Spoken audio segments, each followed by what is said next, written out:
Assalamualaikum warahmatullahi wabarakatuh.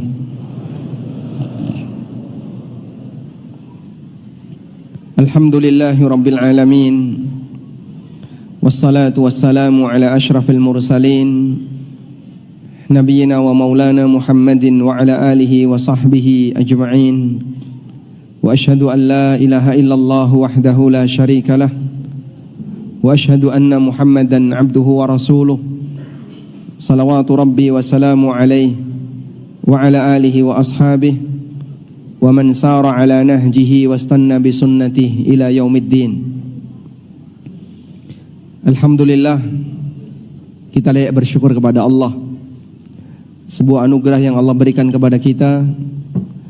Kita bersama komunitas Ahlus Sunnah, di lingkungan Ahlus Sunnah, keluarga Ahlus Sunnah, bareng-bareng datang memenuhi masjid untuk bersama-sama belajar.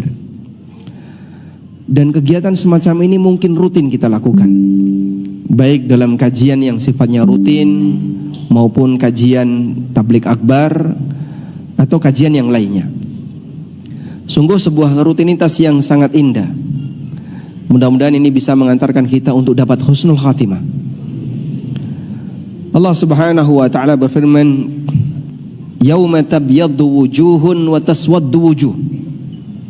Pada hari di mana Allah membuat wajah berubah menjadi putih dan ada wajah yang berubah menjadi hitam. Kejadian ini adalah hari kiamat. Siapakah manusia yang wajahnya dibuat oleh Allah jadi putih? Dalam tafsir yang disampaikan oleh Ibnu Umar radhiyallahu anhu, beliau mengatakan, yauma tabyaddu wujuhu ahli sunnati wal jamaah.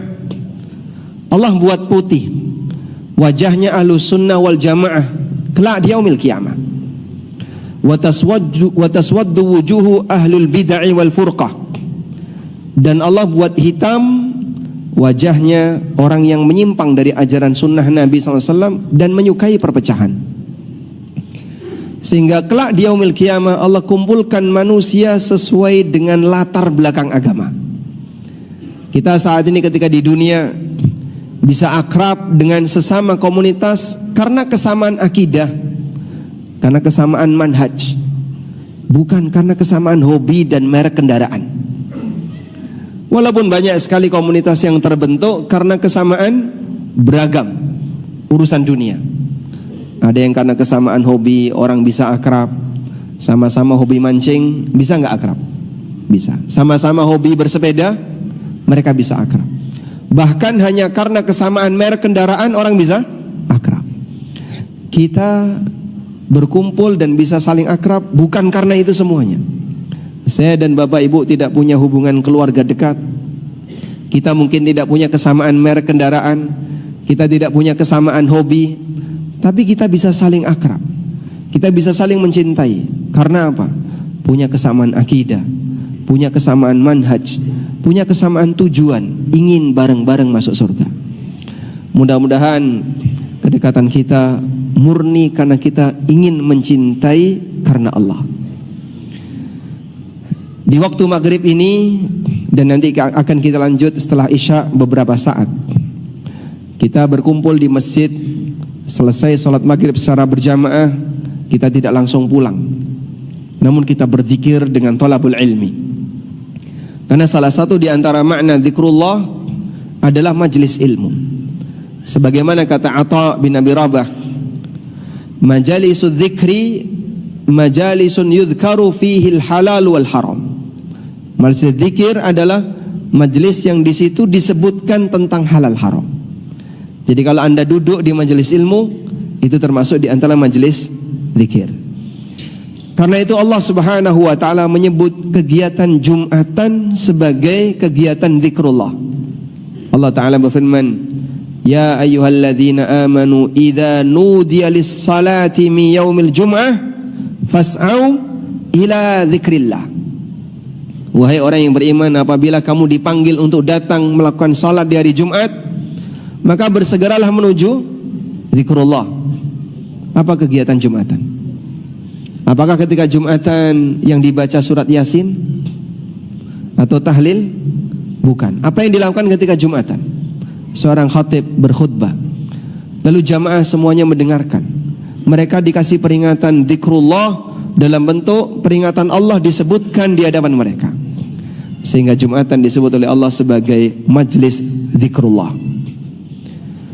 Karena itu jamaah, ketika posisi Anda sedang berada di masjid, hadir di majelis ilmu, salah satu di antara yang perlu kita hadirkan dalam batin kita adalah hakikatnya saya sedang zikrullah.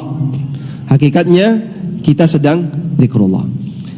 Di antara ciri ahlul jannah yang Allah sebutkan di surat As-Sajdah, tatajafa junubuhum 'anil madaji' yad'una rabbahum khaufan wa tama'a wa mimma razaqnahum yunfikun. Lambung-lambung mereka jauh dari tempat tidur. Yad'una rabbahum khaufan wa tama'a. Mereka isi waktu itu untuk berdoa kepada Allah, beribadah kepada Allah, diiringi dengan rasa harap dan rasa takut. Apa yang dimaksud dengan ayat ini? Ada tafsir yang dikutip oleh Ibnu Katsir dalam keterangan beliau dari Anas bin Malik radhiyallahu anhu. Beliau mengatakan, humul ladzina ya'buduna Allaha bainal maghribi wal isya. Mereka adalah orang-orang yang beribadah kepada Allah antara maghrib dan isya. Selesai sholat maghrib, Anda tidak pulang untuk makan malam, Anda menunda untuk kumpul bersama keluarga, tapi Anda kumpul di sini dalam rangka zikrullah. Mudah-mudahan bagian dari ayat yang tadi kita baca. Baik, kita mau belajar tentang apa judulnya?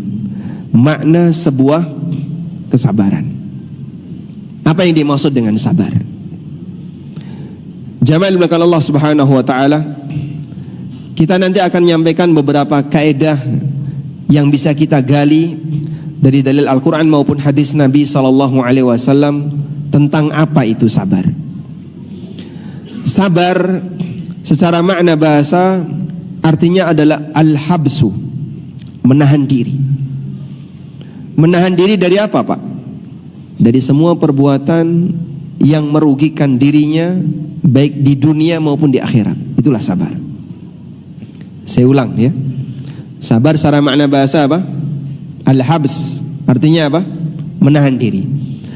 Menahan diri dari semua perbuatan yang merugikan dirinya di dunia dan di akhirat. Dan bentuk menahan diri ini beragam, tergantung dari ujian yang diberikan oleh Allah kepada masing-masing hamba. Karena ujian yang diberikan oleh Allah kepada hamba itu beragam. Dan sabar itu pahit. Maka ada ungkapan as-sabru kasmihi. Sabar itu seperti namanya. Yang dimaksud seperti namanya itu apa, Pak? Ada satu buah yang dikenal oleh orang Arab, namanya buah sobar. Buah sabar ini pahit rasanya, tapi bisa jadi jamu. Sehingga habis minum mungkin pegel-pegelnya hilang, pusingnya hilang setelah minum buah sabar. Para ulama mengatakan as-sabru kasmihi, murrun fi tu'mihi wa ni'matun fi atharihi. Sabar itu seperti namanya, pahit rasanya tapi nikmat hasil akhirnya. Sehingga saat seorang hamba menjalani sabar, dia nggak enak, dia merasa nggak nyaman, pahit rasanya, tapi nanti akan ada dampak baik yang bisa dia dapatkan. Dari pengaruh sabar yang dia lakukan, Allah Subhanahu wa ta'ala berikan balasan yang indah bagi yang bersangkutan. Demikianlah keadaan sabar. Baik, selanjutnya kita akan melihat beberapa kaedah yang disebutkan dalam Al-Quran maupun hadis berkaitan dengan masalah sabar. Yang pertama jamaah, sabar itu bertingkat. Sabar itu bertingkat. Sehingga ada sabar kelas atas, ada sabar kelas di bawahnya, dan demikian seterusnya. Siapa manusia yang tingkat sabarnya paling tinggi? Siapa? Ulul azmi. Apa dalilnya? Nabi Muhammad SAW diperintahkan oleh Allah untuk meniru sabarnya ulul azmi. Allah Subhanahu wa taala berfirman di surat Al-Ahqaf ayat 35. wasbir kama sabara ulul azmi minar rusul. Bersabarlah kalian sebagaimana sabarnya para rasul di kalangan ulul azmi. Bersabarlah kalian sebagaimana sabarnya para rasul di kalangan ulul azmi. Siapa saja rasul ulul azmi? Ada berapa? Ada 5. Coba sebutkan urutan, sesuai urutan. Nuh, Ibrahim, Musa, Isa, Muhammad alaihi wassalatu wassalam. Anda boleh sebut dengan singkatan NIMIM. NIMIM, Nuh, Ibrahim, Musa, Isa, Muhammad alaihi wassalatu wassalam. Nabi Muhammad sendiri diperintahkan oleh Allah untuk bersabar sebagaimana sabarnya ulul azmi. Wasbir kama sabara ulul azmi minar rusul wala tasta'jil lahum. Bersabarlah kamu sebagaimana sabarnya para rasul di kalangan ulul azmi. Wala tasta'jil lahum, jangan kau buru-buru untuk minta kepada Allah agar umatmu yang membangkang dibinasakan. Sebab Nabi SAW menghadapi tantangan yang luar biasa, dan itu butuh contoh siapa orang yang berhasil menghadapi tantangan itu. Maka Allah tunjukkan para ulul azmi telah berhasil menghadapi tantangan itu. Mereka menghadapi umat yang beragam. Ada yang sudah beriman tapi suka bangkang, seperti Bani Israel yang dipimpin oleh Musa. Ada umat yang masih kafir dan dia menolak dakwahnya Musa, seperti Fir'aun dan bala tentaranya. Dan beliau bisa sabar. Demikian pula yang dihadapi oleh Nabi Ibrahim alaihissalam. Beliau menghadapi ujian yang luar biasa ketika mendakwahkan tauhid. Hal yang sama juga dihadapi oleh Nabi Nuh alaihissalam. Kesabaran beliau yang luar biasa ketika menghadapi umatnya yang tidak mau menyembah Allah, tapi mereka berbuat syirik, dan seterusnya. Baik Pak, bukankah seringkali kita menyebut Nabi yang jadi potret kesabaran adalah Nabi Ayub, sehingga sering kali ada ungkapan bersabarlah seperti sabarnya Nabi Ayub. Dia penyabar layaknya Ayub. Pertanyaannya, lalu kenapa Ayub alaihissalam tidak masuk dalam 5 ulul azmi, padahal beliau sering dijadikan sebagai contoh dan teladan dalam masalah sabar? Ada yang bisa ngasih jawaban? Gak ada perintah dalam Al-Quran agar Nabi SAW bersabar seperti Ayub. Tapi yang ada adalah perintah agar beliau bersabar seperti sabarnya ulul azmi. Wasbir kama sabara ulul azmi minar rusul. Allah cerita tentang Nabi Ayub. Inna wajadnahu sabira ni'mal abdu innahu awwab. Allah jumpai Ayub adalah sebagai hamba yang penyabar, sebaik-baik hamba. Ni'mal abdu, sebaik-baik hamba. Innahu awwab, beliau adalah orang yang rajin bertobat. Tapi enggak ada perintah untuk bersabar seperti sabarnya Nabi Ayub. Ada apa Pak? Apa bedanya sabarnya Nabi Ayub dengan ulul azmi? Nabi Ayub alaihissalam, sabarnya beliau beda dengan sabar yang dialami ulul azmi. Bedanya di mana Pak? Sabarnya Nabi Ayub itu sabar karena menghadapi musibah. Sabar karena menghadapi musibah. Sedangkan sabarnya ulul azmi sabar dalam menyampaikan kebenaran, sabar dalam berdakwah. Dan itu 2 hal yang berbeda. Kalau sabar dalam menghadapi musibah, orang sudah nggak ada pilihan. Orang sakit misalnya Pak, atau kecelakaan, mau sabar maupun tidak sabar, apakah sakitnya hilang? Saya ulang ya, orang yang sakit, ketika dia nggak sabar, apakah penyakitnya cepat hilang? Tidak. Ketika dia sakit, mau sabar maupun tidak sabar, sakit tetap melekat pada dirinya. Sehingga tidak ada pilihan yang lain bagi orang yang mengalami sakit selain sabar. Karena kalaupun dia nggak sabar, itu juga bukan jalan keluar untuk mendapatkan kesembuhan. Dia tetap sakit walaupun dia tidak sabar. Artinya orang yang sakit ketika tidak sabar, dia tidak mendapatkan kondisi yang lebih enak dibandingkan ketika dia sabar. Berbeda dengan dakwah. Orang berdakwah, Dia menghadapi aneka tantangan, sorotan dari masyarakat, permusuhan dari masyarakat. Ketika dia nggak sabar alias mutung, dia tinggalin tuh. Sudah, saya sudah nggak sanggup berdakwah, saya tinggalin ini dakwah daripada nanti saya gesekan dengan tetangga, saya dimusuhi banyak orang, saya dimusuhi oleh orang lain dan seterusnya. Udah, saya tinggalin aja. Akan kembali seperti semula. Maka dalam kondisi itu mereka ridho, sehingga Nabi ini diterima oleh masyarakatnya. Maka beliau dapat kenikmatan enggak? Dapat kenikmatan ketika itu. Berupa apa? Masyarakatnya jadi tidak tegang lagi dengan orang ini.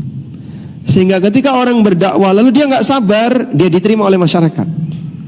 Tapi ketika dia dakwah dan dia tetap sabar, dia akan terus mendapatkan tantangan dari masyarakat. Paham maksudnya? Baik, saya kasih ilustrasi yang lain. Ada orang ketika dia sedang sholat, lama sholatnya, imamnya nggak salam-salam. Misalnya sholat taraweh ya, 1 juz. Baik, makmum yang nggak sabar kira-kira gimana, Pak? Berhenti dia, pulang. Dia bisa tidur. Begitu dia nggak sabar, dia dapat pilihan yang kedua apa? Istirahat. Paham? Sehingga di posisi ketika dia sabar, dia bertahan tetap sholat. Begitu dia nggak sabar, dia pulang, dia istirahat. Maka saat dia istirahat, dia punya pilihan yang kedua yang lebih nyaman bagi fisiknya karena dia nggak sabar. Maka dalam kondisi tidak sabar seperti ini, ada sesuatu yang bisa dia rasakan sebagai kenikmatan hidup. Begitu ya. Sehingga sabar di sini lebih berat. Karena ketika dia nggak sabar, ada yang lebih enak. Tapi kalau sakit, sabar maupun nggak sabar tetap sakit. Sehingga sabar sakit, nggak ada pilihan yang lain selain sabar. Paham insyaallah? Nah, sabarnya Nabi Ayub itu sabar karena musibah. Sabarnya ulul azmi sabar karena dakwah. Dan sabar karena dakwah lebih tinggi tingkatannya daripada sabar karena musibah. Karena itulah Allah Subhanahu wa taala menjadikan sabar karena dakwah sebagai salah satu syarat orang untuk tidak berstatus sebagai manusia yang rugi. Saya ulang, Allah jadikan sabar karena dakwah sebagai salah satu syarat orang bisa dikecualikan sebagai status sebagai manusia yang merugi. Allah Ta'ala berfirman, wal asr innal insana lafi khusr. Demi waktu, sesungguhnya semua manusia dalam keadaan rugi. Illal ladzina amanu wa amilus salihat wa tawassaw bil haqqi wa tawassaw bis sabr. Kecuali manusia yang memenuhi 4 kriteria. Apa saja itu? Beriman, beramal saleh, kemudian tawassaw bil haqqi, menyebarkan kebaikan, tawassaw bis sabr, dan dia bersabar. Bersabar ketika dia mendakwahkan kebaikan ini. Sehingga Allah jadikan sabar ketika dakwah, menyampaikan kebenaran kepada masyarakat sebagai salah satu syarat orang untuk tidak berstatus sebagai manusia rugi. Baik, disinilah kita bisa memahami bahwa sabar itu bertingkat. Ada sabar tingkatan yang lebih atas dan ada tingkatan yang lebih bawah. Makanya jamaah, kalau ada orang yang diuji oleh Allah dengan aneka ujian duniawi, baik ujian ekonomi, ujian sakit, ujian kecelakaan, atau ujian duniawi yang lainnya, tapi dia nggak bisa sabar, banyak mengeluh, dia cerita di medsos, dia sampaikan keluhannya di tempat umum, ingin belas kasihan banyak orang. Ini orang ujian sabar berupa duniawi saja dia nggak sanggup, apalagi ujian dakwah. Sehingga jika sabar yang lebih rendah dia nggak sanggup, dia tidak akan mampu untuk melakukan sabar yang lebih tinggi. Kayak apa, Pak? Ujian sabar ketika dakwah. Anda bisa mengaca sirah para nabi. Mereka dihina, dicaci maki, mereka bahkan terancam nyawanya, dan tetap bertahan. Sehingga para nabi itu berdakwah sampai kapan? Para nabi berdakwah sampai kapan, Pak? sampai mati. Nggak ada ceritanya, udahlah saya sudah tua, tak pensiun. Ada? Nggak ada. Nabi Muhammad SAW ketika berdakwah, beliau berdakwah sampai mati. Dan aneka celaan-celaan yang disampaikan kepada beliau SAW, beliau dapatkan sampai akhir hayat. Walaupun beliau sudah sepuh, sudah di usia 60-an tahun, masih ada yang menghina Rasulullah SAW. Peristiwa ketika beliau membagi ghanimah di Ji'ranah. Ghanimah Ji'ranah itu hasil dari perang apa? Perang Hunain. Sepulang dari perang Hunain, Nabi SAW balik ke kota Mekah. Lalu beliau mampir di Ji'ranah, ngambil miqat, membagi ghanimah. Datang orang yang mengkritik Rasulullah SAW. Siapa namanya? Dzul Khuwaisirah. I'dil ya Muhammad, inna hadza kismatun la yuridu bihi wajha Allah. Bersikaplah adil ya Muhammad. Cara bagi ghanimah seperti ini enggak ikhlas. La yuridu wajha Allah itu bahasa kita enggak ikhlas. Nabi SAW dituduh, oh, kamu enggak ikhlas ini, enggak adil. Beliau SAW spontan emosi ketika itu. Kok berani-beraninya umatnya menghina beliau SAW? Dzul Khuwaisirah itu muslim.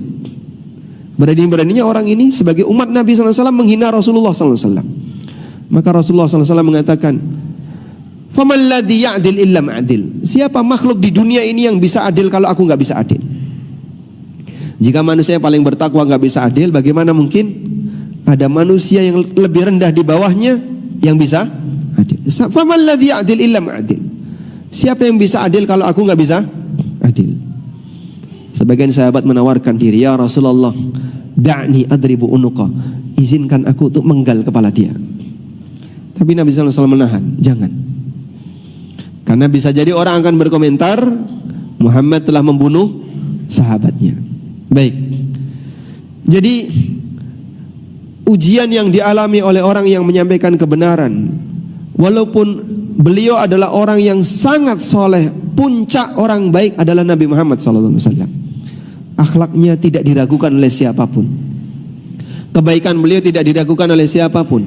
Meskipun demikian, ketika Nabi SAW menyampaikan kebenaran, tetap ada yang memusuhi. Maka mereka memusuhi bukan karena status orangnya, tapi mereka memusuhi karena dakwahnya. Dia secara status orangnya diterima. Makanya jamaah, waktu Nabi SAW hijrah meninggalkan kota Mekah, ada pemuda yang diminta untuk jaga rumah. Siapa namanya? Siapa namanya? Ali bin Abi Thalib. Apa tugasnya Ali? Apa tugasnya Ali? Ya, menggantikan Nabi SAW. Ada nggak tugas yang lain? Ali bin Abi Thalib diberi tugas oleh Nabi SAW. Ya Ali, ini titipan si A, ini titipan si B, ini titipan si C, ini punya si D, ini punya si E. Ada banyak barang-barang titipan milik orang musyrikin di rumah Nabi SAW. Tolong nanti kembalikan ke mereka. Sehingga walaupun mereka memusuhi Nabi SAW, tapi mereka tidak pernah luntur kepercayaannya kepada Rasulullah SAW. Sampai mereka itu titip barang kepada Rasulullah SAW.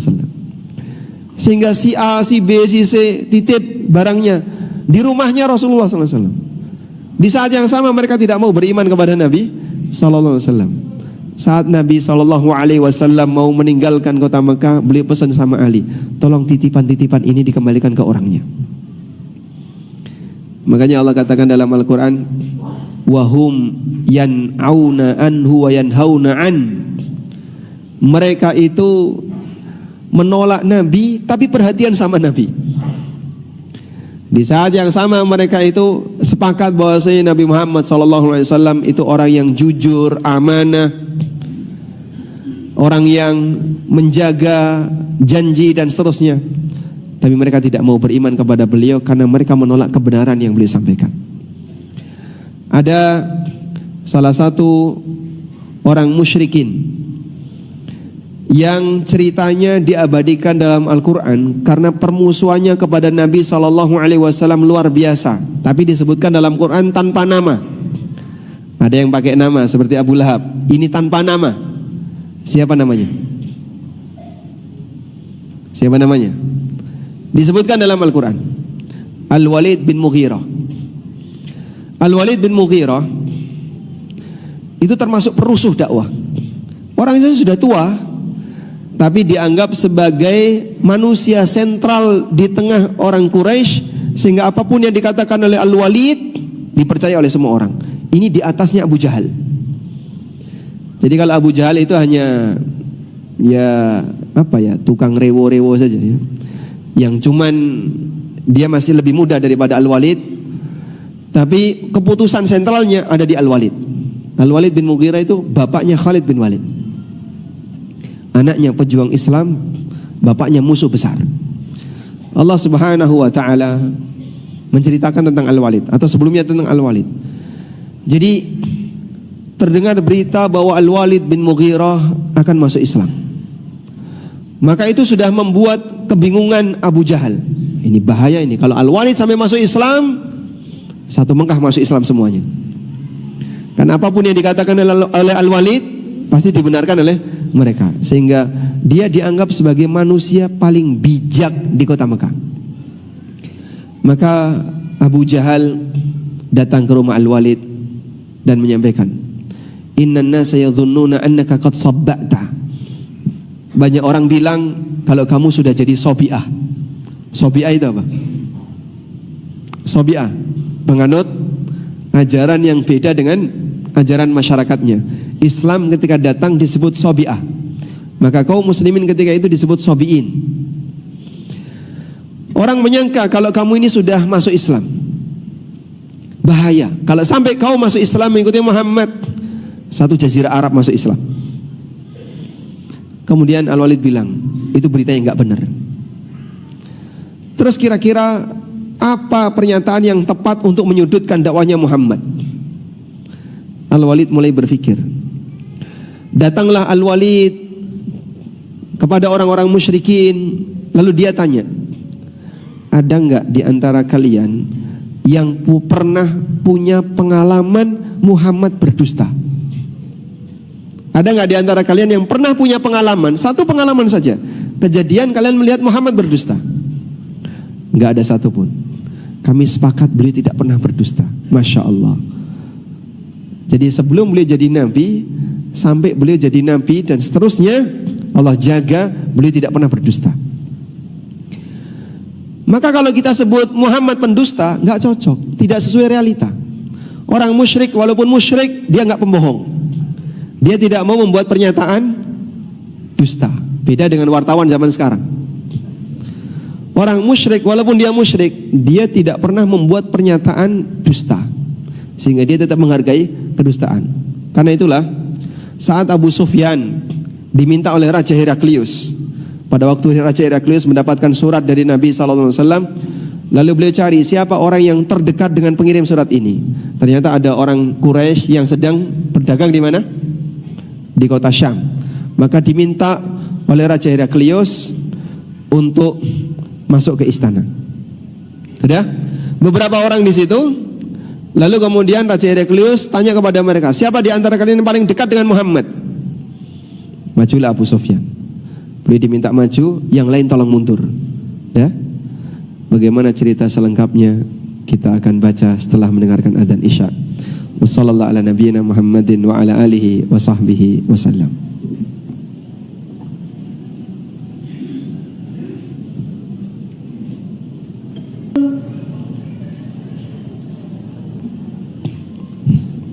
Alhamdulillah wassalatu wassalamu ala Rasulillah wa ala alihi wa sahbihi wa mawala. Cerita kita terakhir, Abu Sufyan sudah masuk istana bersama dengan beberapa orang Quraisy yang lainnya. Lalu Raja Heraklius bertanya, siapa di antara kalian yang paling dekat nasabnya dengan Muhammad? Faqala Abu Sufyan, ana aqrabuhum nasaba. Aku yang paling dekat nasabnya dengan orang ini. Faqala, kemudian Heraklius bilang, udnuhu minni, kamu silakan mendekat ke sini.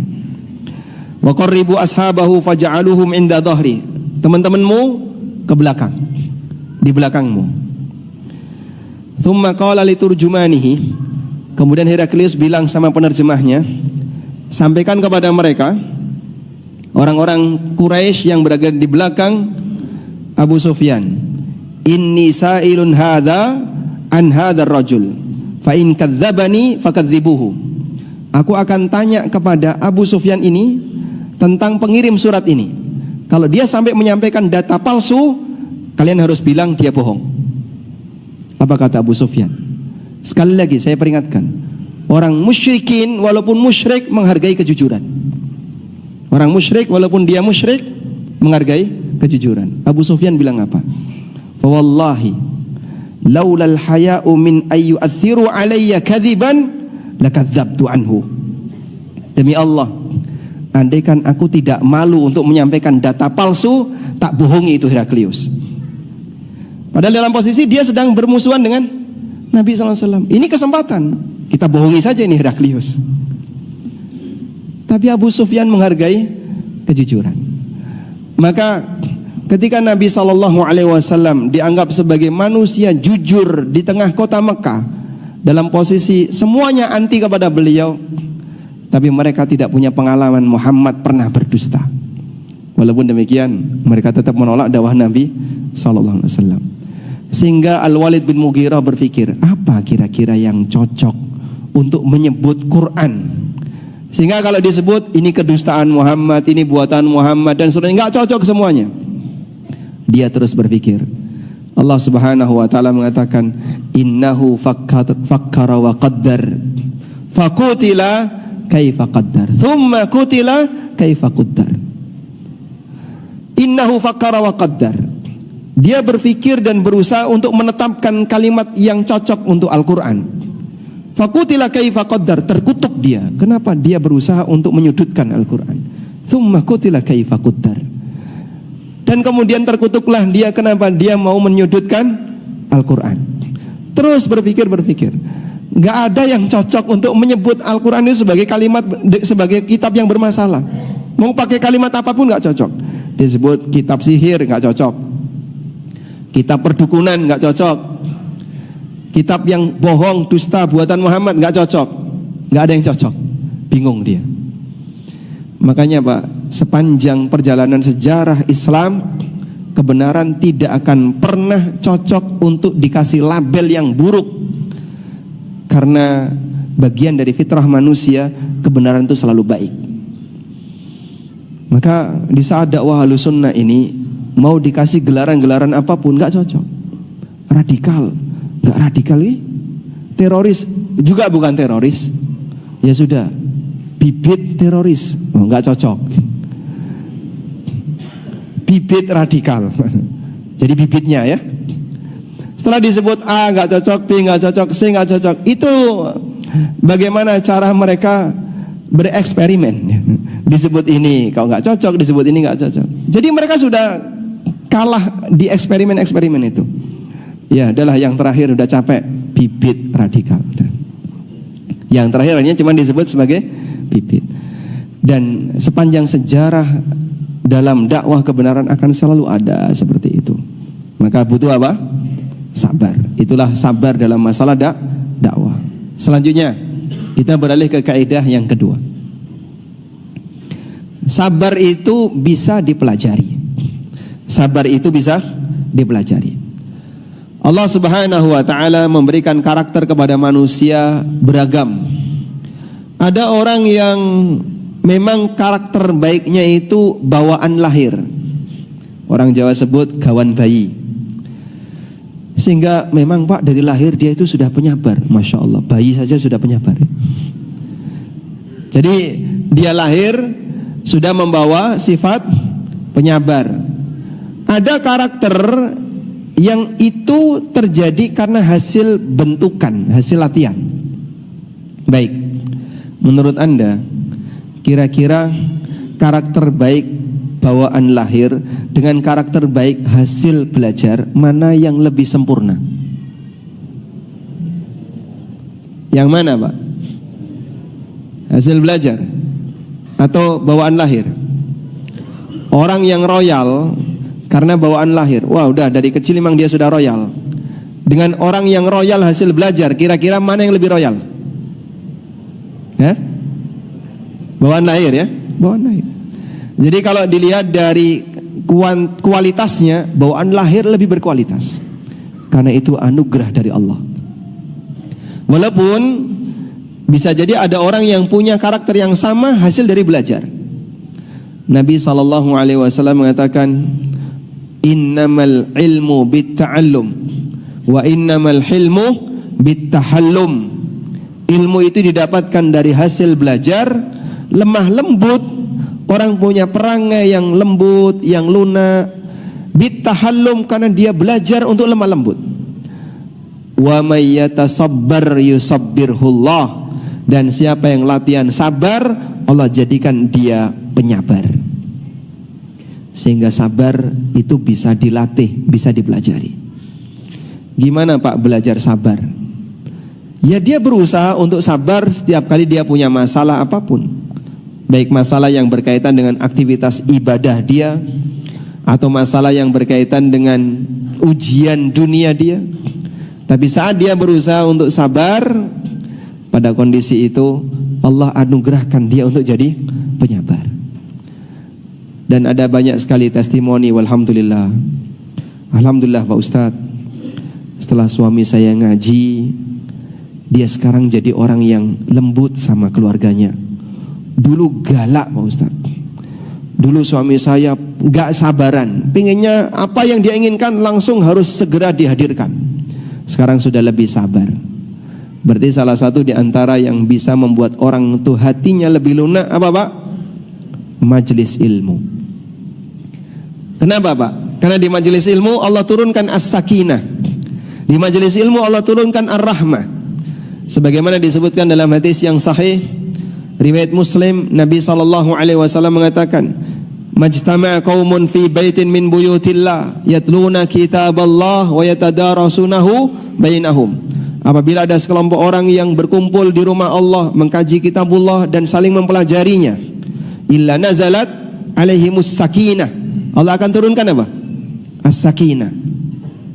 Wa ghasyiyat humur rahmah. Allah liputi dengan rahmat.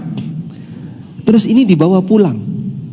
Sehingga as-sakinah dibawa pulang, ar-rahmah dibawa pulang. Walhamdulillah, ada perubahan. Suami saya sekarang berubah jadi lemah lembut. Tapi sayang Pak Ustadz, satu yang belum berubah, pelitnya itu belum hilang. Itu kawan bayi ya, bawaan lahir yang belum geser. Jadi Anda harus sabar di bagian itu. Baik, lanjut. Dari sinilah siapapun hamba sebenarnya bisa mengupayakan untuk sabar. Anda bisa mengukur diri, saya itu orangnya nggak sabaran. Bisa nggak Pak karakter itu saya ubah? Coba Anda paksa diri Anda untuk berlatih sabar. Karena janji Nabi SAW, wa may yatasabbar yusabbirhullah. Barang siapa yang sabar, latihan sabar, Allah Ta'ala akan jadikan dia penyabar. Jadi awalnya dari berlatih. Dalam proses berlatih ini mungkin terasa berat, tapi lama-lama akan terasa lebih ringan. Akhlak baik bisa dipelajari, sebagaimana akhlak buruk juga bisa dipelajari. Maka tinggal Anda punya dua pilihan. Mau belajar untuk pengembangan diri jadi lebih baik dengan belajar akhlak baik, ataukah menurunkan kualitas diri kita dengan membiarkan kita untuk belajar akhlak buruk. Ada sebagian orang yang dia nggak pilih pergaulan sampai membuat dirinya jadi terpengaruh hal yang nggak baik. Suami saya itu biasanya jam 9 udah pulang, sekarang jam 2 baru pulang. Kepengaruh temennya. Ngapain? Ngopi. Habis ngopi entah kegiatannya apa, cuman ngobrol sampai tengah malam baru pulang. Di Bandung banyak nggak kayak gitu? Nggak ada ya? Insya Allah nggak salah atau nggak ada? Nah, tolong seperti ini diubah ya. Walaupun, tapi kan dengan teman ngaji sama saja. Kalau memang kegiatannya nggak benar ya, siapapun teman Anda nggak benar. Kecuali kalau teman ngaji bareng sampai jam 2 malam, masya Allah, kitab apa yang dibaca? Tayyib. Oleh karena itu berhati-hatilah ya. Anda akan terpengaruh dengan orang lain ketika terlalu akrab dengan dia, maka pintar-pintar milih kawan yang baik. As-sahibu sahib, yang namanya teman punya pengaruh untuk nyeret. Selanjutnya, yang ketiga, sabar itu tugas tanpa batas. Sabar itu tugas tanpa batas. Kenapa Pak kok sabar itu tanpa batas? Karena sabar nggak ada ujungnya, sehingga dia menjadi tugas tanpa batas. Karena itu Allah Ta'ala jadikan pahala sabar tanpa batas. Di surat Az-Zumar ayat yang ke-10, Allah Subhanahu wa taala berfirman, "Innama yuwaffas sabiruna ajrahum bighairi hisab." Innama yuwaffas sabiruna ajrahum bighairi hisab. Sesungguhnya Allah memenuhi pahala orang yang sabar. Orang-orang yang sabar akan dipenuhi pahalanya bighairi hisabin, tanpa hitungan. Kenapa sabar itu pahalanya tanpa hitungan? Karena sabar itu nggak ada batasnya. Makanya pahalanya nggak ada hitungannya. Sehingga kalau amal sedekah, amal ibadah, Nabi SAW menyebutkan, siapa yang melakukan amal ibadah, maka satu kebaikan dilipatkan berapa? Wal hasanatu bi asyri amthaliha, satu kebaikan dilipatkan 10 kali. Itu ada hitungannya Pak, ada hitungannya. Sehingga orang baca ayat Al-Quran, satu huruf dilipatkan 10 kali, dapat 10 pahala, ada hitungannya. Sedekah yang ikhlas, Allah kasih gambaran kamathali habbah, seperti sebuah biji. Yang biji ini menghasilkan 7 bulir, dan masing-masing bulir ada 100 biji, sehingga jadi 700. Orang sedekah satu dilipatkan bisa sampai 700. Ada hitungan. Tapi kalau nggak ada hitungan Pak, sesuatu ketika tanpa batas jauh lebih istimewa daripada angkanya terbatas. Ada orang yang tanya kepada Syekh bin Baz rahimahullah, kalau ada orang berbuat baik kepada saya, lalu saya ngasih ucapan jazakallah alfa jazain, semoga Allah memberikan balasan kepada anda alfa jazain, 1000 kali balasan, boleh nggak seperti itu? Boleh bilang jangan. Loh, kenapa? Kan itu bagus, banyak sekali 1000. Dibuat tanpa batas itu lebih banyak. Jazakallahu khairan itu tanpa batas. Semoga Allah memberikan balasan kepada anda yang lebih baik. Nah, yang lebih baik seperti apa? Serahkan kepada Allah, terserah Allah. Jadi tidak perlu dibatasi. Jazakallah alfa jazain, jazakallah alfa alfi jazain. Semoga Allah memberikan balasan kepada anda 1000 kali 1000. Berapa? 1 juta. 1 juta itu masih terbatas. Tapi kalau dibuat tanpa batas lebih baik. Karena itulah terkait ibadah puasa, Nabi SAW pernah mengatakan dalam hadis qudsi, Allah berfirman, kullu amal ibni adam lahu illa sauma fa innahu li wa ana ajzi bihi. Setiap amal Bani Adam itu milik dia, kecuali puasa, itu milikku kata Allah. Fa innahu li, karena puasa itu milikku, wa ana ajzi bihi, dan aku sendiri yang akan memberikan balasan. Para ulama menjelaskan begini, ibadah-ibadah yang lain milik masing-masing hamba yang pahalanya terhitung, dilipatkan sekian kali. Tapi puasa ketika Allah berjanji wa ana ajzi bihi, aku sendiri akan balas, berarti balasannya tanpa hitungan. Karena puasa itu sabar. Karena puasa itu sabar. Makanya Nabi SAW menyebut bulan Ramadan dengan syahrus sabri, bulan sabar. Beliau bersabda, sum syahras sabri wa yauman fi kulli syahrin. Berpuasalah kamu di bulan sabar. Maksudnya bulan apa? Puasa. Kenapa puasa disebut amalan sabar? Kenapa puasa disebut amalan sabar? Coba Bapak lihat, gerakan apa yang menjadi rukun puasa? Ada nggak gerakan yang jadi rukun puasa? Kalau kamu puasa kamu harus bergerak seperti ini. Ada? Nggak ada. Baik. Bacaan apa yang jadi rukun puasa? Apa bacaan rukun puasa? Ada? Nggak ada. Lalu puasa itu apa, Pak? Amalan tanpa bacaan, amalan tanpa gerakan. Sehingga puasa satu-satunya amalan tanpa ada gerakan, tanpa ada bacaan. Amalan ini hanya menahan diri. Dan tadi kembali kepada definisi sabar. Apa tadi? Menahan diri. Makanya puasa itu ibadah yang sifatnya hanya menahan diri. Sehingga orang kalau puasa cuman menengai, Pak, diem saja, itu sah nggak puasanya? Sah. Karena inti dari puasa itu menahan diri. Beda dengan sholat. Sholat ada gerakan yang jadi rukun, ada bacaan yang jadi rukun. Zakat juga sama. Ada kegiatan yang jadi rukun zakat, menyerahkan uang, menyerahkan harta yang dizakati. Haji apalagi? Ada banyak sekali gerakan yang jadi rukun haji. Baik. Tapi kalau puasa nggak ada. Makanya puasa disebut sebagai apa? Amal sabar. Karena puasa itu hanya menahan diri. Yang penting Bapak meninggalkan semua pembatal puasa, puasanya sah. Walaupun tidak ada amal khusus ketika puasa. Baik. Karena itulah pahala puasa tidak dibatasi. Sebab puasa itu amal sabar. Sebagaimana sabar dijanjikan oleh Allah Ta'ala, innama yuwaffas sabiruna ajrahum bighairi hisab. Sesungguhnya orang yang sabar akan dipenuhi pahalanya tanpa hitungan. Selanjutnya, yang keberapa? Yang keempat, Allah Subhanahu wa ta'ala banyak memberikan pujian bagi orang yang sabar dan balasan-balasan yang indah bagi orang yang sabar. Allah banyak memberikan pujian dan balasan yang indah bagi orang yang sabar.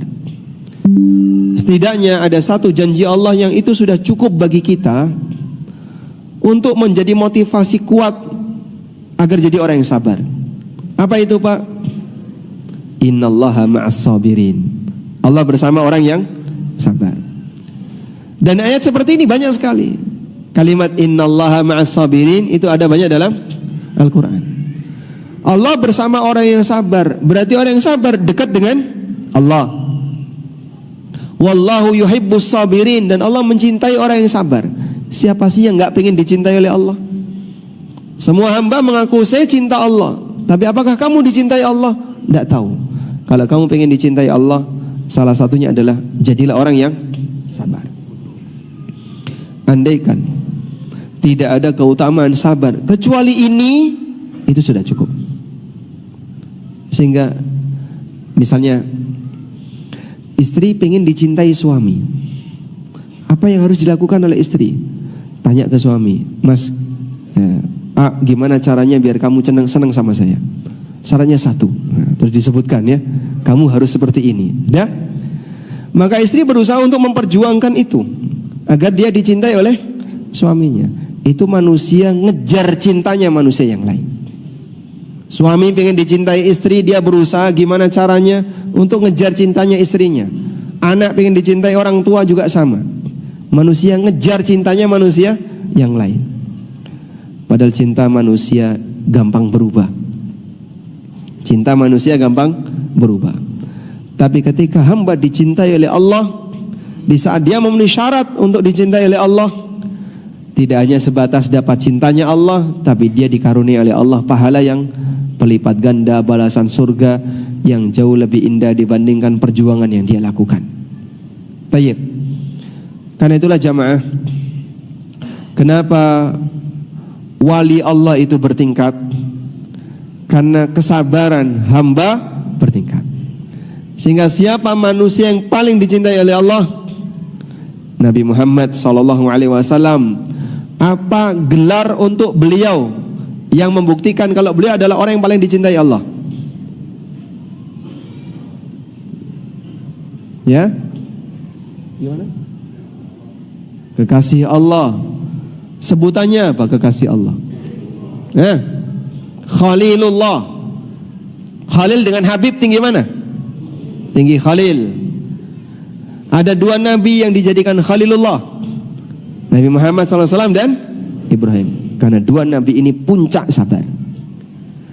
Nabi SAW mengatakan, Innallaha attakhadhani khalilan kama attakhadha Ibrahima khalilan. Sesungguhnya Allah telah menjadikanku sebagai khalil, sebagaimana Allah telah menjadikan Ibrahim sebagai khalil. Makanya para ulama mengkritisi sebutan Nabi SAW dengan Habibullah, karena itu derajatnya lebih rendah. Beliau itu bukan Habibullah, tapi beliau Khalilullah. Ibrahim Khalilur Rahman, Nabi Muhammad SAW Khalilur Rahman. Dan derajat khullah lebih tinggi daripada derajat mahabbah. Khalil lebih tinggi daripada Habib.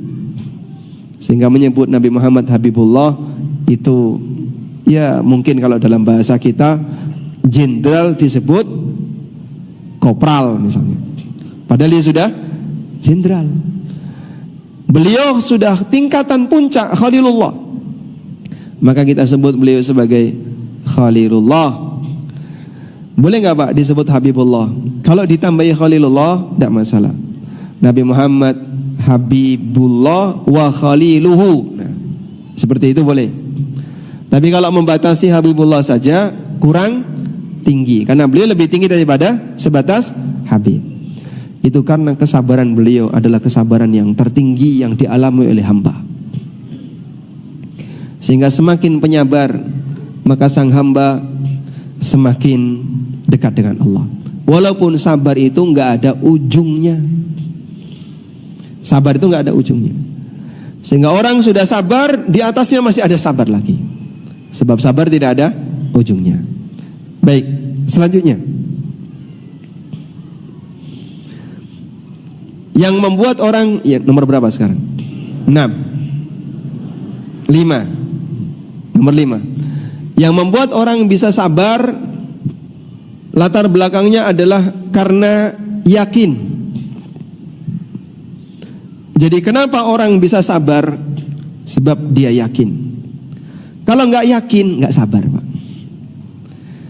Sehingga ketika orang mukmin, dia punya keyakinan yang tinggi dengan janji Allah kelak di yaumil qiyamah, musibah apapun yang dia alami akan terasa ringan.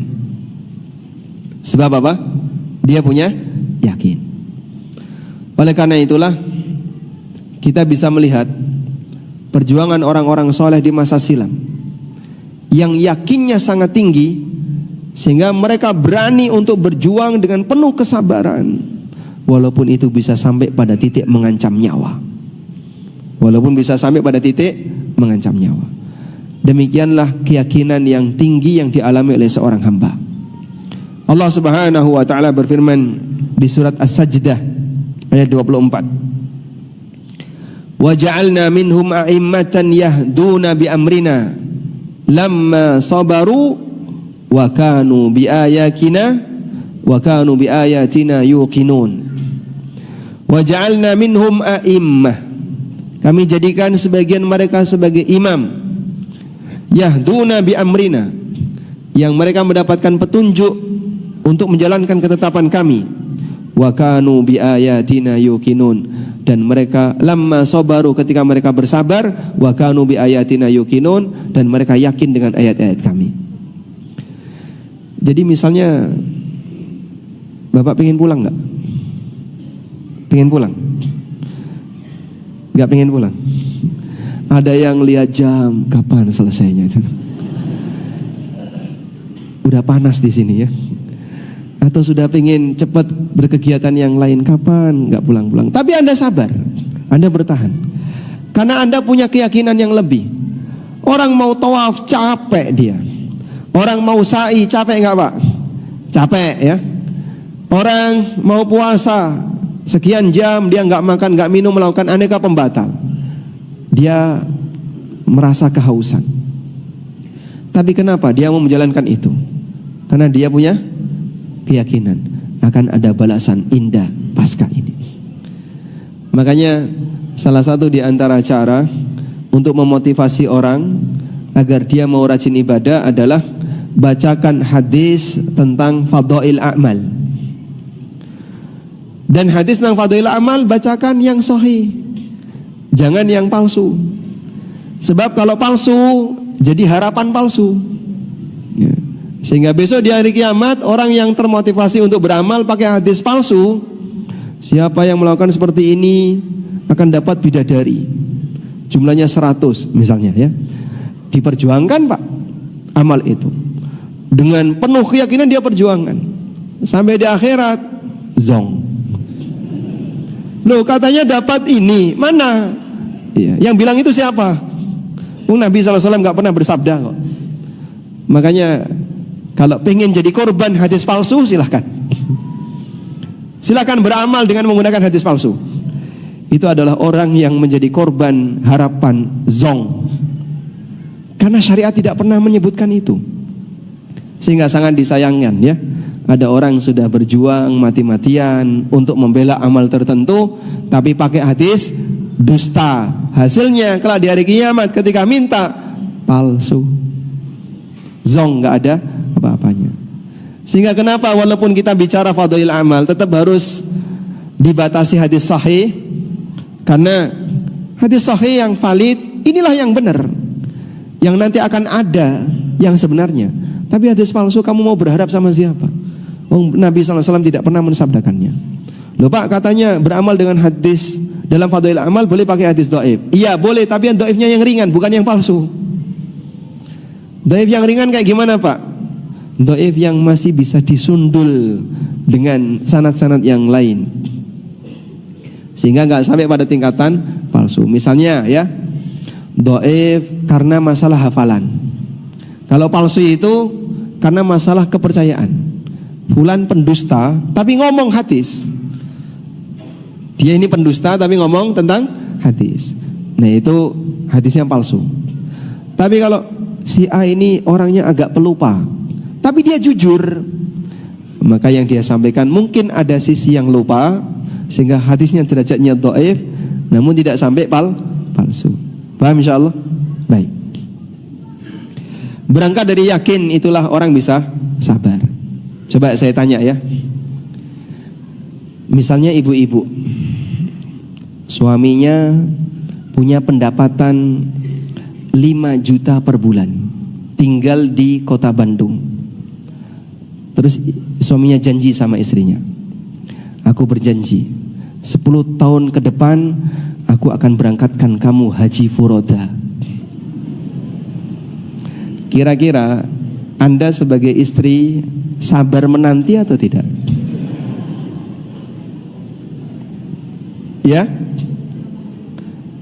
Sabar menanti atau tidak? Gimana? Nggak percaya. Masa haji furoda, utang aja belum beres? Anda tidak akan punya harapan besar, sehingga Anda tidak akan sabar ketika itu. Ketika harapan itu zong, atau kepercayaan Anda kepada janji itu turun. Ketika Anda tidak begitu percaya dengan janji suami, gombal aja kayak gini, maka Anda tidak akan bersabar. Anda tidak akan kemudian memperjuangkan, wah Masya Allah baik, nanti saya akan berjuang untuk mewujudkan itu. Apa yang harus saya lakukan? Pijiti saya tiap malam. Kalau Anda nggak yakin, nggak bakalan dilakukan. Saya nggak percaya. Baik, disitulah kita bisa lihat ya, bahwa orang mau sabar karena apa? Dia ya yakin. Maka manfaat orang belajar akidah, orang belajar tentang masalah tauhid, memperkuat keyakinan dan ideologi, dia akan lebih siap dengan tantangan hidup. Sehingga pengantar kalau orang itu pengen hijrah, Pak rasanya kok berat Pak ya ninggalin riba itu gimana Pak? Karena saya kalau tinggalin ini tanpa riba semua, cash flow saya terganggu Pak. Terus gimana Pak? Kuatkan akidahmu, kok akan ringan untuk meninggalkan itu. Orang berat untuk hijrah meninggalkan pekerjaan haram. Usia saya sudah 50 tahun Pak, sebentar lagi mau pensiun. Ini kalau saya lepas, terus nanti sumber pendapatan saya dari mana? Mau misalnya masuk ke pekerjaan yang lain, mendaftar kemana Pak? Yang mau nerima saya usia 50 tahun, mana ada perusahaan yang mau nerima? Terus gimana Pak? Karena keyakinannya lemah, maka sabarnya lemah. Tapi orang yang punya keyakinan yang tinggi dengan belajar akidah yang kuat, dia lebih siap untuk menghadapi tantangan. Itulah pemberani yang sejatinya. Jadi kalau ada orang yang suka nyari tantangan ya, cari tantangan dengan aneka olahraga yang memicu adrenalin, dengan aneka olahraga yang memicu adrenalin. Coba tantang kamu untuk meninggalkan yang haram, gak siap.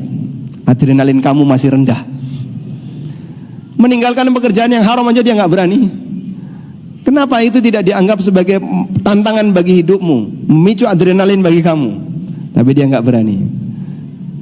Makanya orang yang gak siap dengan tantangan seperti ini, hakikatnya dia bukan pemberani. Walaupun dia mungkin hobi olahraga yang memicu adrenalin. Baik. Sehingga sabar terbangun dengan apa? Yakin. Anda belajar akidah, belajar tauhid, itu salah satu di antara pengaruhnya adalah Anda akan lebih sabar. Karena itu, pendidikan yang pertama yang diberikan oleh Allah bagi kaum muslimin atau bagi masyarakat ketika di Mekah adalah penguatan akidah dulu, baru masalah hukum. Jadi Nabi SAW berdakwah di Mekah berapa lama? Berapa? 13 tahun. Selama 13 tahun itu penekanannya pada masalah apa, Pak? Akidah, tauhid dan akidah. Aisyah radhiyallahu anha pernah mengatakan, "Inna awwala ma nuzila 'alan nabi sallallahu alaihi wasallam al-mufassalat." Sesungguhnya surat yang awal-awal turun kepada Nabi sallallahu alaihi wasallam adalah surat Al-Mufassal. Apa itu surat Al-Mufassal? Ada yang tahu enggak surat Al-Mufassal? Surat Al-Mufassal? Gimana? Surat Qaf sampai insyaallah dapat hadiah. Surat Al-Mufassal adalah bagian akhir dari Al-Quran, dari mulai Qaf sampai An-Nas. Kata Aisyah radhiyallahu anha, "Fiha dzikrul jannati wan nar." Di surat Al-Mufassal Allah banyak menyinggung tentang masalah surga dan neraka. Jadi tentang masalah akidah, hatta idza thaban nasu ilal Islam nazalal halal wal haram. Sampai kemudian banyak orang yang sudah mau masuk Islam, barulah turun surat tentang halal haram. Jadi Madaniyah, ayat-ayat Madaniyah yang bicara masalah halal haram turun belakangan. Surat-surat Makkiyah yang banyak membahas masalah akidah turun lebih awal. Sehingga cara Allah mendidik manusia yang keras kepala, rusak tatanan sosialnya, rusak kegiatan ekonominya, riba merajalela di mana-mana, dolim di mana-mana. Pendidikan yang Allah berikan kepada mereka, akidah dulu yang dikuatin, baru setelah itu masalah hukum. Makanya orang kalau mau hijrah dengan serius, pengantarnya akidah. Sehingga mereka yang masih terlalu berat untuk meninggalkan yang haram, gak sabar dengan tantangan hidup pasca dia hijrah, kuatkan dulu akidahnya bersama dengan keluarganya, insya Allah akan terasa lebih ringan untuk belajar sabar. Baik. Yang terakhir, yang keberapa? 7, 6. Sabar, cara yang Allah sebutkan dalam Al-Quran sebagai solusi ketika manusia dapat masalah. Sabar adalah solusi ketika manusia dapat masalah. Dan itu cara yang Allah sebutkan dalam Al-Quran. Allah Subhanahu wa ta'ala berfirman, "Wasta'inu bis-sabri was-salah." Mintalah pertolongan kepada Allah dengan sabar dan salat. Ada 2 tafsir untuk kata sabar dalam ayat ini. Tafsir yang pertama, sabar yang dimaksud dalam ayat ini adalah puasa. Wasta'inu bis-sabri was-salah, mintalah pertolongan kepada Allah ketika kau dapat musibah dengan puasa dan salat. Sehingga saat orang punya musibah, dia puasa. Pak, rajin puasa Pak ya? Iya. Oh, banyak musibahnya. Oh, bukan kayak gitu ya. Bukan berarti kalau rajin puasa dia banyak musibah. Tapi salah satu cara orang untuk bisa lebih ringan ketika dapat musibah itu dengan cara puasa dan mengerjakan salat. Nabi SAW punya kebiasaan, karena Nabi SAW idza jadzabahu amrun shalla. Nabi SAW kalau sedang menghadapi masalah besar, beliau salat.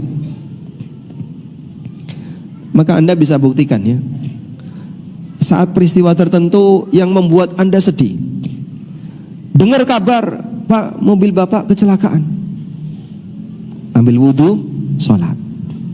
Di tengah sholat Anda bisa bermunajat kepada Allah, berdoa kepada Allah, minta solusi yang terbaik untuk masalah yang Anda hadapi. Dapat berita apa?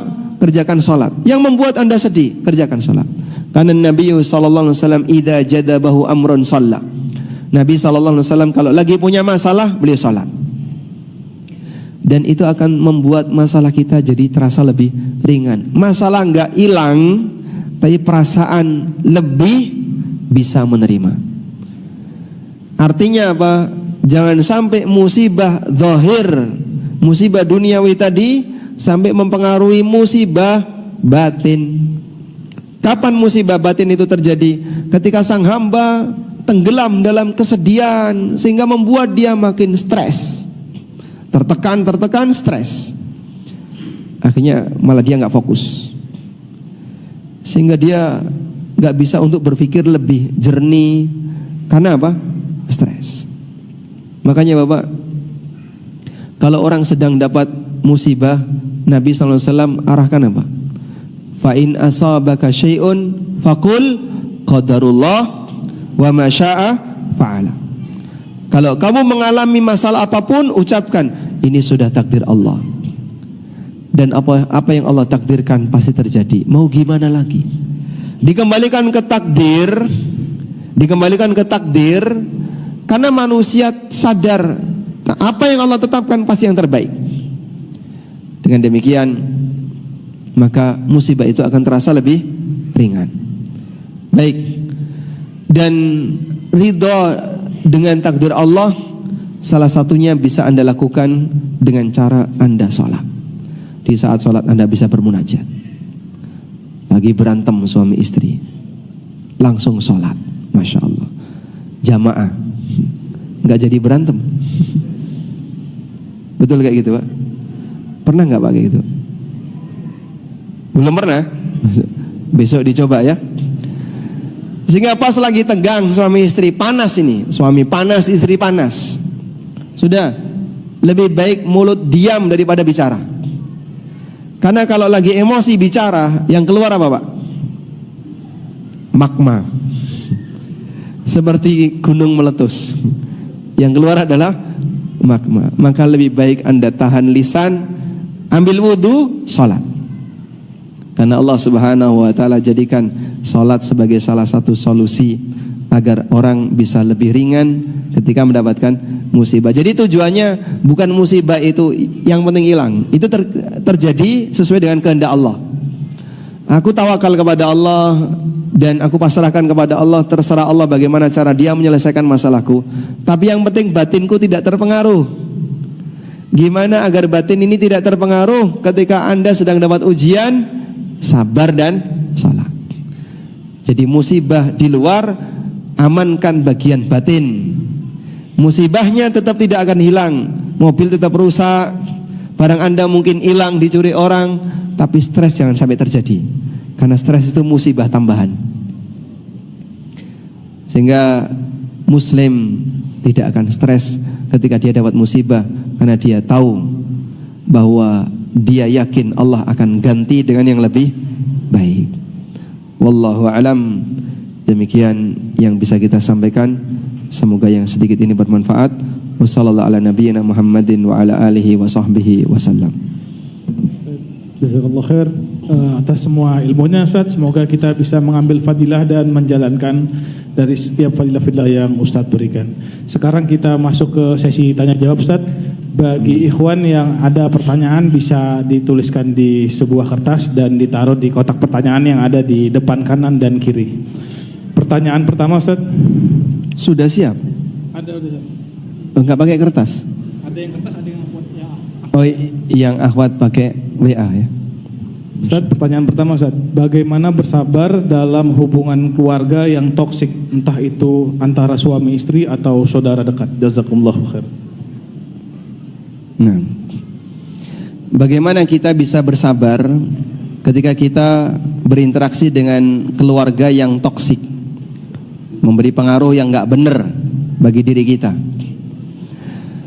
Mungkin ada dua hal yang perlu Anda bedakan ya. Pertama, menjaga silaturahmi.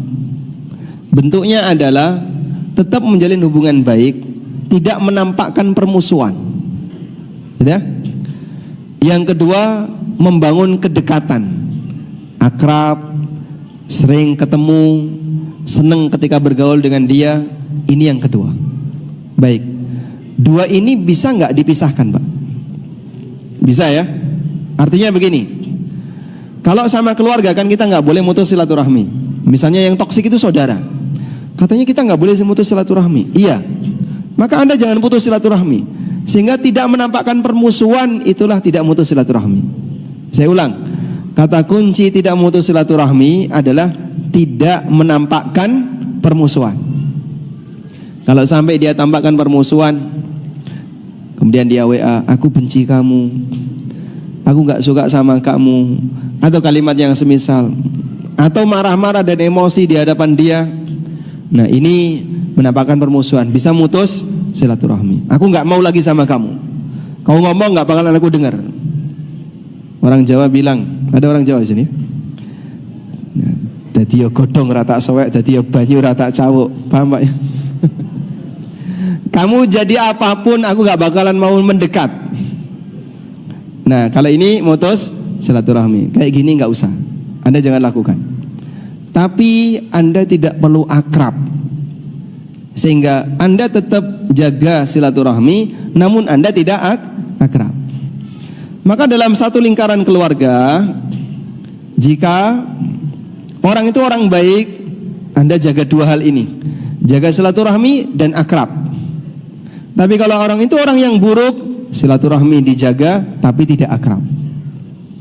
Mudah-mudahan Anda tidak mendapatkan pengaruh racun dari potensi toksik pada dirinya. Wallahu a'lam. Pertanyaan selanjutnya, Ustaz. Afwan Ustaz, izin bertanya, apabila suami sulit keluar dari riba, apakah harus tetap bersabar, Ustaz? Tetap bersabar apa itu maksudnya? Sabar dalam maksiat nggak ada ya? Suami nggak mau keluar dari riba, ya yang dipaksa untuk sabar suaminya, bukan istrinya ya. Sehingga sang istri mungkin bisa kasih pengaruh secara rutin kepada suaminya, sebisanya. Kasih sampaikan kepada suaminya, ayolah kerja yang halal saja. Aku ridho dengan penghasilan apapun, walaupun sedikit, yang penting halal. Jadi dikasih motivasi seperti itu. Mudah-mudahan nanti suami ada perubahan. Ada satu cerita. Udah pernah dengar ceritanya belum? Hah? Oh belum cerita ya. Baik. Hasan Al-Basri rahimahullah pernah satu ketika datang ke kota Mekah. Lalu beliau ketemu dengan penjual kain. Ketika penjual kain ini menawarkan barangnya, dia terlalu memaksakan. Masya Allah, Tuan beruntung ketemu saya, ini barang saya paling bagus ya. Pokoknya Tuan kalau nggak beli sampai rumah nyesel nanti. Intinya terlalu berlebihan untuk memotivasi agar konsumennya itu beli. Nah Hasan Al-Basri berpikir, nggak bener ini orang. Akhirnya ditinggal. 2 tahun berikutnya beliau ke kota Mekah dan ketemu penjual kain yang sama. Kali ini cara orang ini dalam menawarkan dagangannya jauh lebih santun. Silahkan dilihat, kalau cocok bolehlah dibeli, kalau enggak apa-apa. Jauh lebih santun, sehingga terasa nyaman konsumen itu.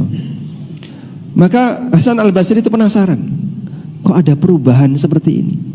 Tanya beliau, kamu kan orang yang 2 tahun yang lalu pernah ketemu saya. Kenapa kok ada perubahan sekarang? Apakah karena sudah ikut kajian roja? Atau karena sudah sering nonton ANB Channel atau bagaimana? Masya Allah. Baik, penasaran ini ya.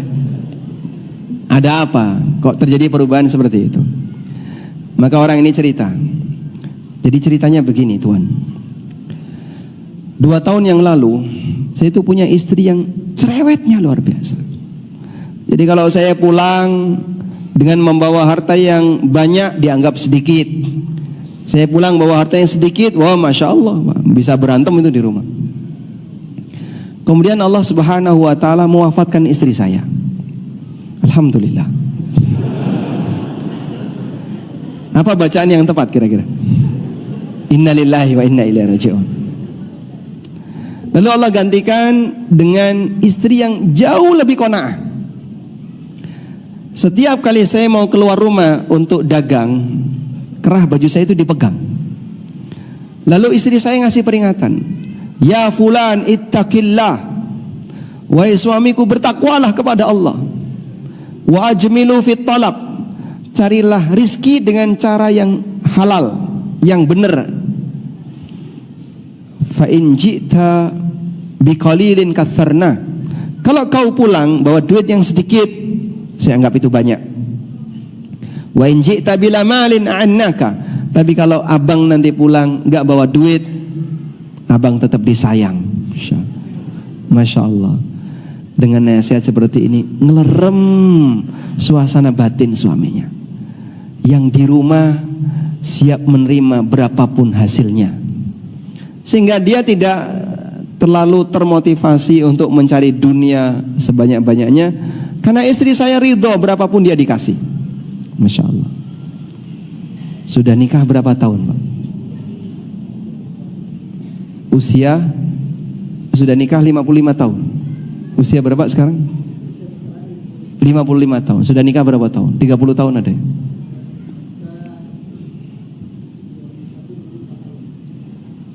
...2001... 2024 tahun. Masya Allah. Pernah nggak dipegang kerah bajunya, Pak? Oh belum? Dicekik kayak gitu nggak pernah? Masya Allah. Baik, ibu-ibu mungkin kasih pesan kepada suaminya ya, sebelum suaminya berangkat, untuk menenangkan dia biar tidak terlalu menggebu-gebu, tidak terlalu termotivasi, bernafsu dengan dunia. Ya sudahlah, pokoknya berapapun abang pulang bawa apapun saya terima, tenang saja di jalan, nggak usah terlalu memikirkan saya.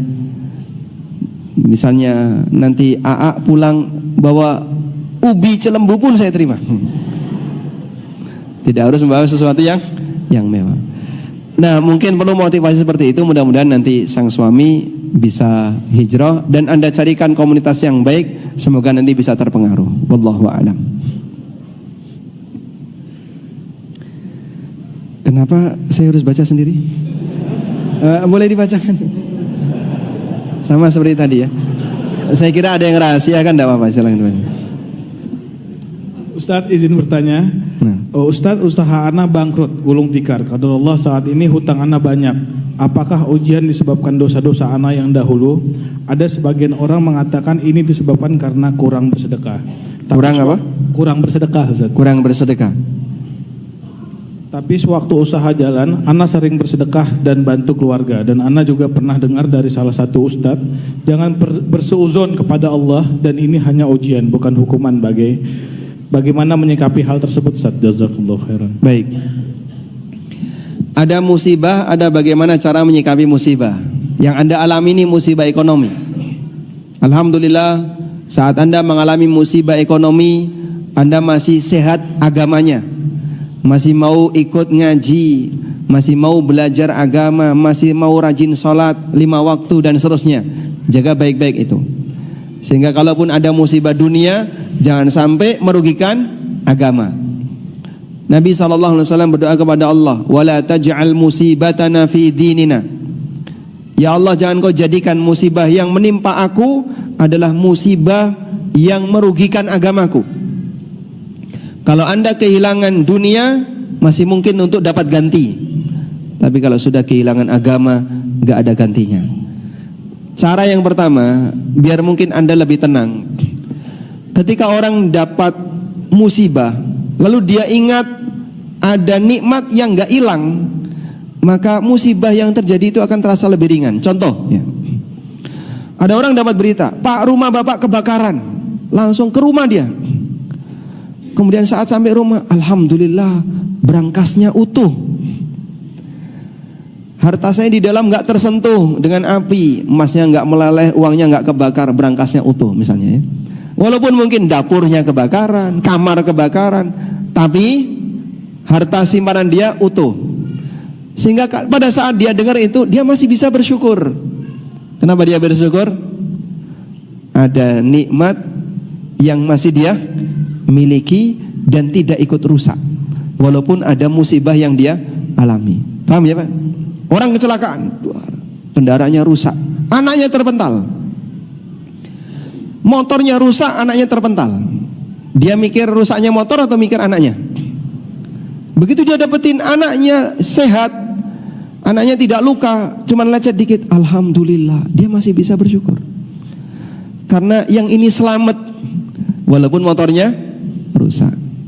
Kalau yang rusak cuman motornya saja, mungkin gak ada resiko yang lain yang dia pikirkan. Mungkin dia sedih karena motornya, tapi dia masih bisa bersyukur karena dia masih punya anaknya selamat, dia masih punya nikmat, badannya selamat dan seterusnya. Paham ya? Baik. Sepulang dari Uhud, berita Nabi terbunuh sallallahu alaihi wasallam itu sampai di Madinah. Berita kalau Nabi sallallahu alaihi wasallam terbunuh itu sampai di kota Madinah. Hingga ada seorang wanita yang mengkhawatirkan nasib Rasulullah sallallahu alaihi wasallam. Dia pun keluar berjaga di pintu gerbang Madinah untuk tanya setiap pejuang Uhud yang pulang. Satu orang datang ditanya, gimana keadaan Nabi sallallahu alaihi wasallam? Orang ini bilang, saya nggak tahu, tapi suamimu meninggal. Suamimu meninggal. Wanita ini cuma bertanya, kaifa bi Rasulillah? Terus Rasulullah sallallahu alaihi wasallam gimana kabarnya? Tidak tahu. Datang orang kedua. Dia bilang, bapakmu meninggal. Kaifa bi Rasulillah? Wanita ini tetap tanya, gimana kondisi Rasulullah sallallahu alaihi wasallam? Datang orang ketiga, kakakmu meninggal. Kaifa bi Rasulillah? Bagaimana dengan kondisi Rasulullah sallallahu alaihi wasallam? Dalam satu waktu, wanita ini kehilangan 3 lelaki yang menjadi penopang nafkah. Suami, bapak, kakak. Dalam satu waktu. Tapi dia tetap tanya, gimana kondisi Rasulullah SAW? Sampai datang berita, Nabi SAW selamat, beliau masih hidup. Apa yang diucapkan wanita ini? Beliau mengatakan satu kalimat, kullu musibatin ba'daka qalil.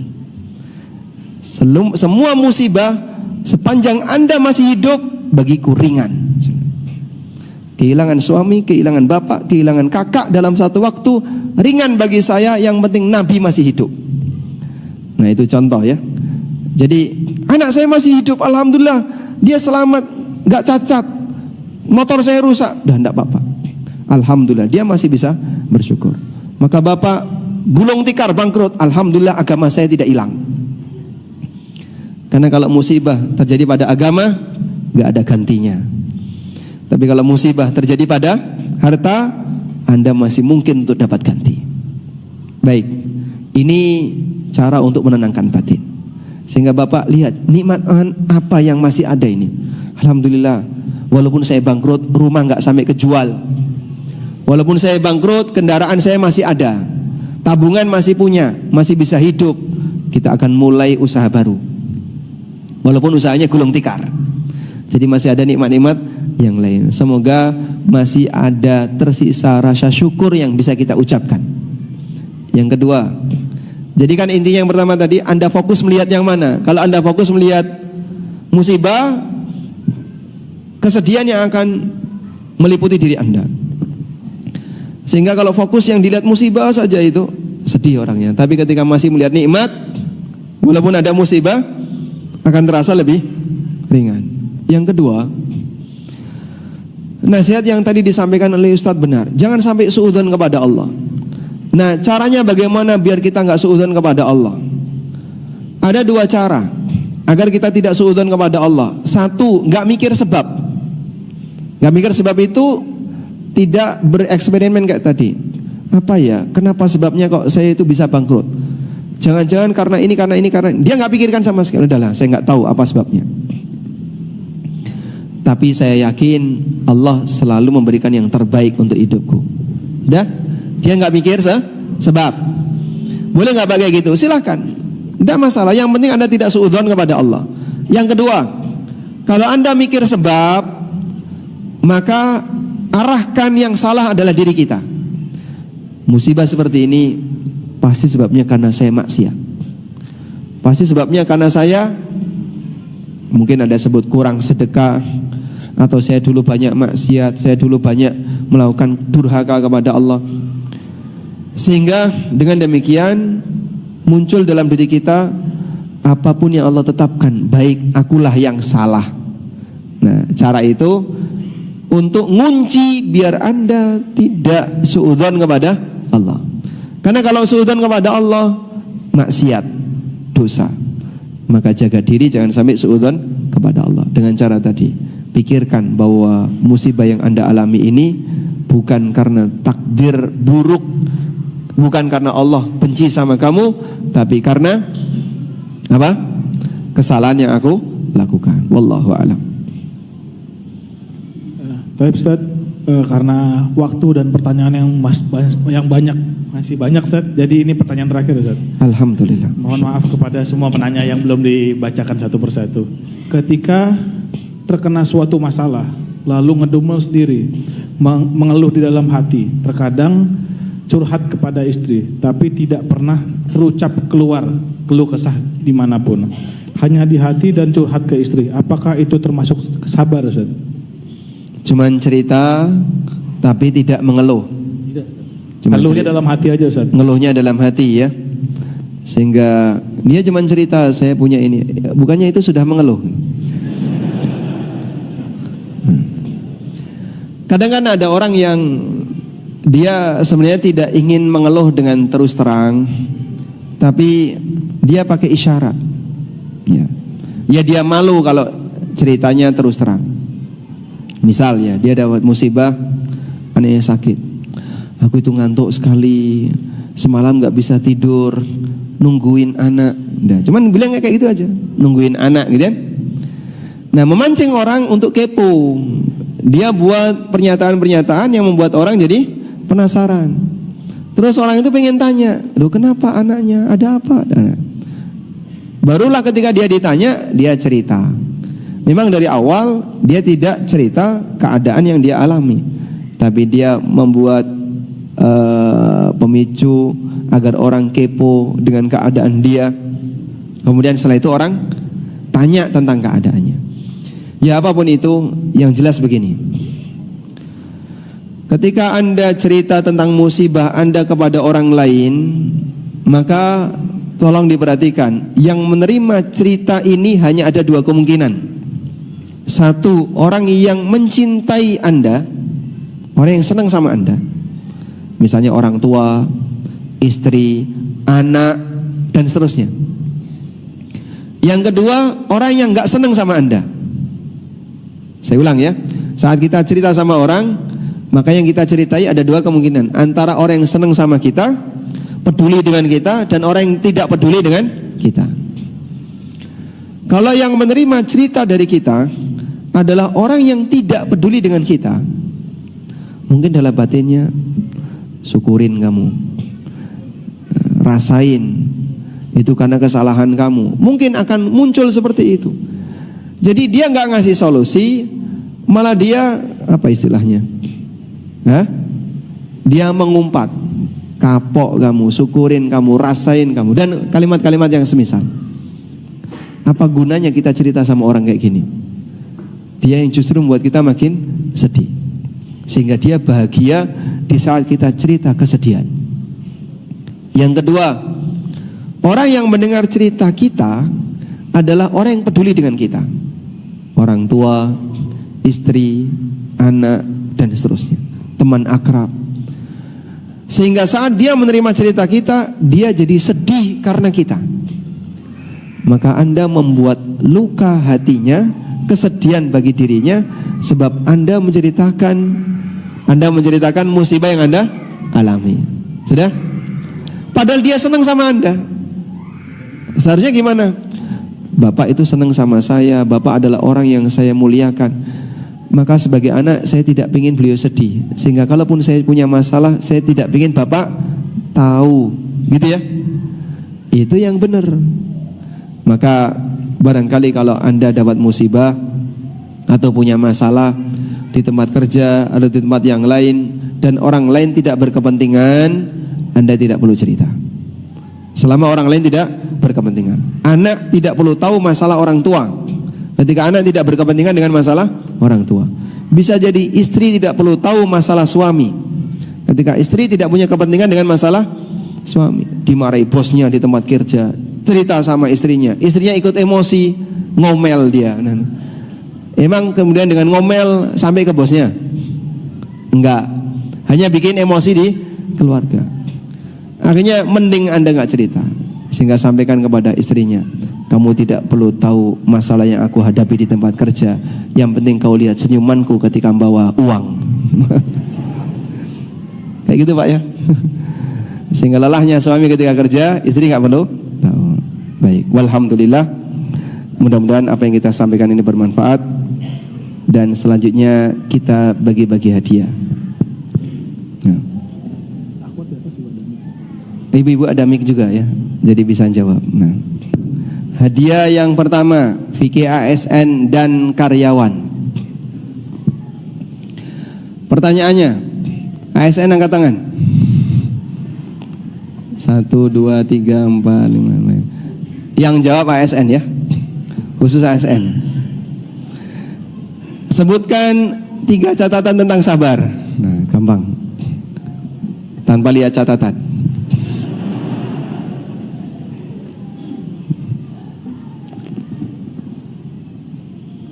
Baik, ASN nggak jawab. Baik, kita buka untuk umum sekarang ya. Sebutkan 5 catatan tentang sabar. Nah, siapa dulu? Yang belakang tadi duluan angkat tangan. Boleh berdiri Mas? Berdiri ya. Perlu mikrofon nggak? Silakan berdiri dulu, nggak apa. 1. Sabar itu, bismillahirrahmanirrahim. Assalamualaikum warahmatullahi wabarakatuh, Ustaz. Waalaikumsalam warahmatullahi wabarakatuh. Izin menjawab, Ustaz. Yang pertama, sabar itu bertingkat. Sabar itu bertingkat. Dalilnya? Sabar itu bisa dilatih, Ustaz. Oh baik, nggak usah dalil ya. Sabar itu bisa dilatih. Bisa dipelajari, maksudnya. Bisa dipelajari. Yang ketiga? Yang ketiga itu, sebentar. Tadi itu, jadi grogi, Ustaz. Jadi grogi, baik silakan.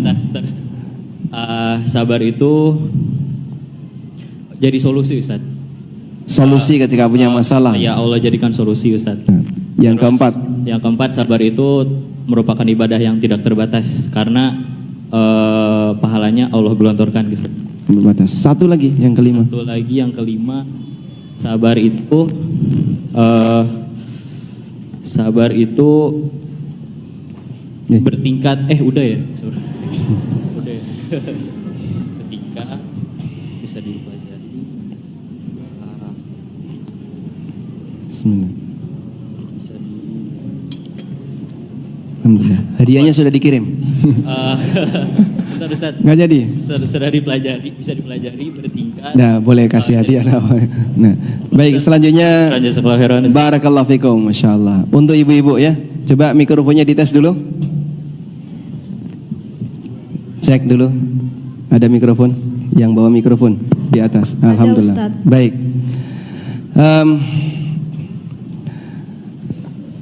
Pertanyaannya, coba di antara ibu-ibu yang paling sering diutangi suami, angkat tangan. Ini istri yang penyabar ya.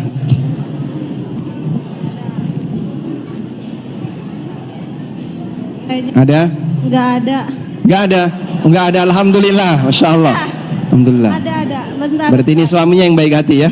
Ada ternyata Ustadz. Ada. Ya, afwan. Baik, boleh kasihkan mikrofon ke beliau. Nah.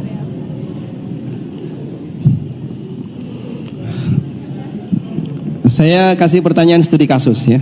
Sudah? Sudah siap? Nggak akan ada di layar kok. Ya. Iya Ustadz. Baik, alhamdulillah. Saya tidak tanya berapa nilai utang suami ke Anda.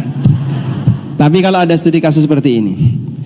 Jika suami Anda penghasilannya 50 juta, lalu tetap utang ke istrinya, apa yang akan Anda lakukan?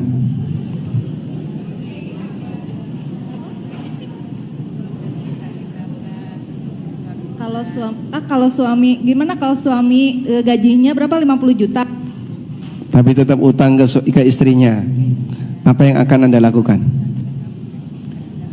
Karena saya termasuk tipe istri yang tidak pernah minta nafkah ke suami, Ustadz. Masya Allah, malah dimintai suami ya?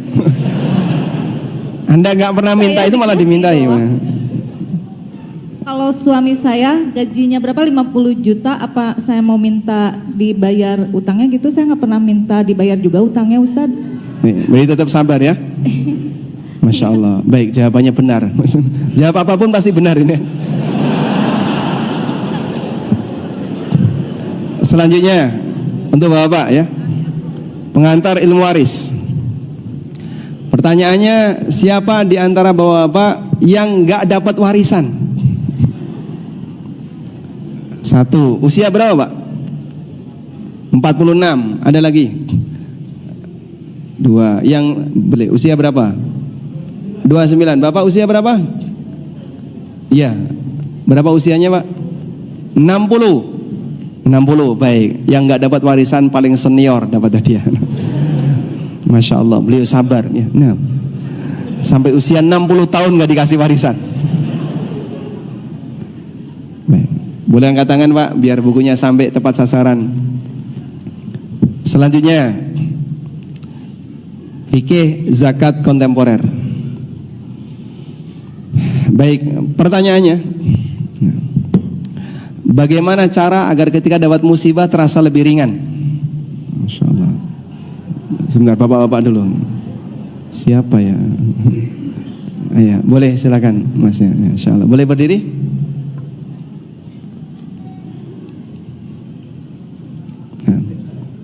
Gak usah. Sabar dan sholat. Bukan itu yang saya maksud. Ketika orang dapat musibah. Ada. Baik, boleh dialihkan ke yang lain. Beliau kayaknya mau jawab sebelah. Iya, sebelah.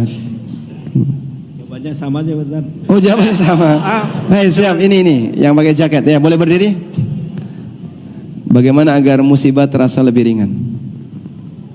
Assalamualaikum warahmatullahi wabarakatuh. Waalaikumsalam warahmatullahi wabarakatuh. Pertama, lihat yang tadi Ustadz jelaskan itu lebih ringan ketika ada anak kecelakaan. Yang dilihat itu anaknya baik-baik aja atau enggak, itu lebih meringankan. Tapi kalau yang tadi difokuskan, kita fokus kemana? Kalau kita fokus ke musibah, kita akan terlena terus oleh kesedihan. Tapi kalau kita melihat tanda masih melihat nikmat yang sisa, Allah, yang masih ada. Musibah itu akan terasa ringan karena kita masih melihat banyak sekali nikmat Allah. Masya Allah, barakallahu fikum. Nanti beliau gantiin saya Pak. Betul Ustaz. Betul, Masya Allah, alhamdulillah.